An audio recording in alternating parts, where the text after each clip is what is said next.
Iron ডোম, David sling কিংবা third, ইসরায়েলের এসব প্রতিরক্ষা ব্যবস্থাকে যেন ছেলের হাতের মোয়া বানিয়ে ফেলেছে ইরান। যদিও বিশ্বমানের এসব প্রতিরক্ষা ব্যবস্থা নিয়ে আত্মবিশ্বাস তুঙ্গে ছিল ইসরায়েল পক্ষের, কিন্তু দেখা যাচ্ছে হরহামেশাই সেগুলোকে ফাঁকি দিয়ে লক্ষ্যে আঘাত হানছে ইরানের মিসাইল, ঘটাচ্ছে ধ্বংসযজ্ঞ। কিন্তু কিভাবে এটা সম্ভব হচ্ছে? কিভাবে আয়রন ডোমদের ফাঁকি দিয়ে কাঁপন ধরাচ্ছে মেড ইন ইরান? গত শুক্রবার ইসরায়েলের বিমান হামলার পর পাল্টা জবাবে ইরান প্রায় 400 ব্যালিস্টিক ক্ষেপণাস্ত্র ও ড্রোন ছুঁড়েছে তেল আবিবের দিকে।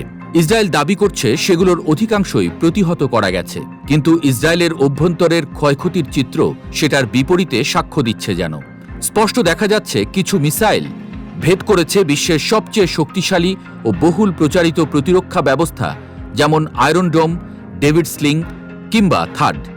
হামলায় ক্ষতিগ্রস্ত হয়েছে সামরিক সদর দপ্তর কিরিয়াত, ক্ষতিগ্রস্ত হয়েছে আবাসিক এলাকা, প্রাণ গেছে 24 জন ইসরায়েলির, আহত হয়েছেন শত শত মানুষ।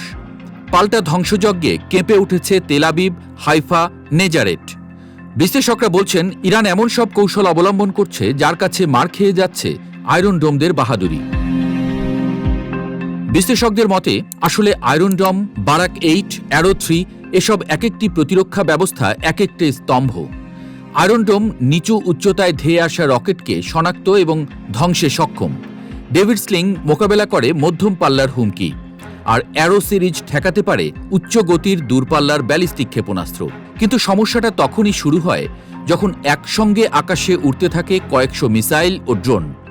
প্রতিরক্ষা ব্যবস্থার সামনে তখন একে একে ক্ষেপণাস্ত্র পাঠিয়ে ইন্টারসেপ্টরগুলোকে নিঃশেষ করার কৌশল নেয় ইরান। এক পর্যায়ে প্রতিরক্ষা বুহে ফাঁক তৈরি হয়, আর সেখান দিয়েই ঢুকে পড়ে প্রকৃত ধ্বংসাত্মক ক্ষেপণাস্ত্র। লন্ডনের কিংস কলেজের গবেষক মারিন মিরন বলেন, প্রতিটি প্রতিরক্ষা ব্যবস্থারই সীমাবদ্ধতা থাকে, সবকিছু একসঙ্গে ঠেকানো সম্ভব নয়, আর যদি প্রতিরোধী ক্ষেপণাস্ত্র শেষ হয়ে যায় তাহলে সিস্টেম অকার্যকর হয়ে পড়ে। কিন্তু শুধু সংখ্যা দিয়ে কি সম্ভব এসব প্রতিরক্ষা ফাঁকি দেওয়া? বিশ্লেষকরা বলছেন সংখ্যার বাইরে রয়েছে গতি ও গঠনগত কৌশল। ইরান এখন ব্যবহার করছে হাইপারসনিক ক্ষেপণাস্ত্র, যেগুলো শব্দের চেয়েও 5 গুণ দ্রুত গতিতে উড়ে আসে, আকস্মিক গতিপথ বদলাতে পারে, আর এঁকে বেঁকে চলায় প্রতিরক্ষা ব্যবস্থার জন্য পূর্বানুমান করা কঠিন হয়ে পড়ে। ইরানের ফাত্তাহ 2 ক্ষেপণাস্ত্রে এমনই হাইপারসনিক গ্লাইড ভেহিকল রয়েছে যা রাডারে ধরা পড়লেও থামানো প্রায় অসম্ভব। গ্যাটো পুলিশের ভাষায় এটা একটা খেলনার মতো দেখতে মিসাইল, যার পেছনে যুক্ত থাকে উড়ন্ত যান। এই যান রাডারকে ফাঁকি দিয়ে এঁকে বেঁকে চলে, আচমকা গতিপথ বদলায়, ফলে প্রতিরক্ষা ব্যবস্থা বুঝে ওঠার আগেই হামলা হয়ে যায়। এছাড়া ইরান আরও একটি কৌশল কাজে লাগাচ্ছে, ক্রুজ মিসাইল। এগুলো চালকবিহীন বিমানের মতো ধীরে ও নিচু উচ্চতায় উড়ে যায়। এগুলোর গতি কম, কিন্তু রাডারে ধরা পড়া কঠিন। হোভেইজে সহ এমন অনেক ক্রুজ মিসাইল ব্যবহার করছে ইরান, যেগুলোর লক্ষ্যবস্তুতে পৌঁছতে আয়রন ডোমের মতো ব্যবস্থাও হিমশিম খায়। এত সব হাইটেক প্রযুক্তির পাশাপাশি ইরান ব্যস্ত রাডারকে বিভ্রান্ত করতে ব্যবহার করছে ডিকয়, অর্থাৎ ভুয়া লক্ষ্যবস্তু। দেখতে মিসাইল বা ড্রোনের মতো হলেও এগুলো আক্রমণ নয়, বরং প্রতিরোধ ব্যবস্থাকে ব্যস্ত রাখতে টোপ। এতে আসল ক্ষেপণাস্ত্রগুলো বাধাহীনভাবে আঘাত হানতে পারে।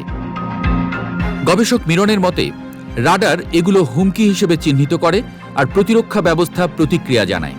কিন্তু এই প্রতিক্রিয়া দেখাতেই শেষ হয়ে যায় তাদের স্টক, পুড়িয়ে যায় ইন্টারসেপ্টর। প্রশ্ন হচ্ছে, ইরানের হাতে কত মিসাইল মজুদ রয়েছে, আর ইসরায়েলের কাছে কত ইন্টারসেপ্টর আছে? কতদিন চলতে পারে এমন ইঁদুর বিড়াল খেলা? গ্যাটোপুলোস বলেন, ইসরায়েল ইরানি আকাশসীমায় আধিপত্য দাবি করলেও 1000 কিলোমিটারের দূরত্বে প্রতিটি যুদ্ধ বিমান পাঠানো কঠিন, বিশেষ করে জ্বালানি ছাড়া। আর যুক্তরাষ্ট্র আকাশপথে জ্বালানি সহায়তা করলেও তাতে স্টিলথ ক্ষমতা কমে যায়।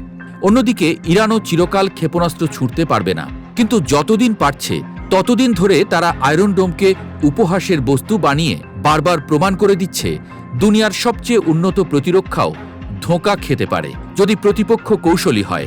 আর ইরান তেমনই এক প্রতিপক্ষ, বলছেন বিশ্লেষকরা।